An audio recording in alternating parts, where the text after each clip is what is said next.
Jumat 19 November pukul 8 malam live di Kompas TV.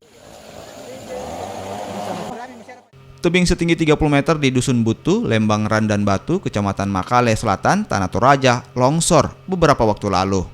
Material longsor dari lumpur dan kayu serta batu masih menutup akses jalan penghubung antar desa. Untuk melewatinya, sejumlah pelajar SMP terpaksa menerobos material longsor yang berlumpur dan mendaki demi mengikuti proses belajar mengajar di sekolah. Tidak ada jalan lain ya. Sekolah di mana? Sampai 6. Di dalam sini ada berapa banyak anak sekolah di dalam? Banyak.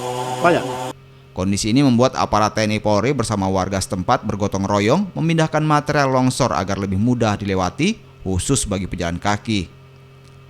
Kalau informasi dari masyarakat, karena ini yang mungkin yang terparah yang menelan korban itu, jadi kami langsung ke sini tadi pagi bersama dengan anggota Polsek dan anggota kami Koramil sendiri, kami turunkan ke sini bersama dengan Pak Camat, Pak pejabat Kepala Lembang menurunkan masyarakat di sini untuk kita membuka akses ini, karena akses ini adalah pelintasan anak sekolah dan hanya satu jalan ini yang dilewati oleh anak sekolah.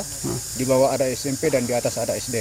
Makanya pagi ini kami gerakkan masyarakat yang ada di sekitar sini untuk sementara membuka akses, walaupun itu hanya untuk pejalan kaki saja. Wilayah yang terkena longsor di Dusun Butu sebelumnya menjadi akses jalan penghubung antar desa yang berdampak pada terhambatnya aktivitas warga.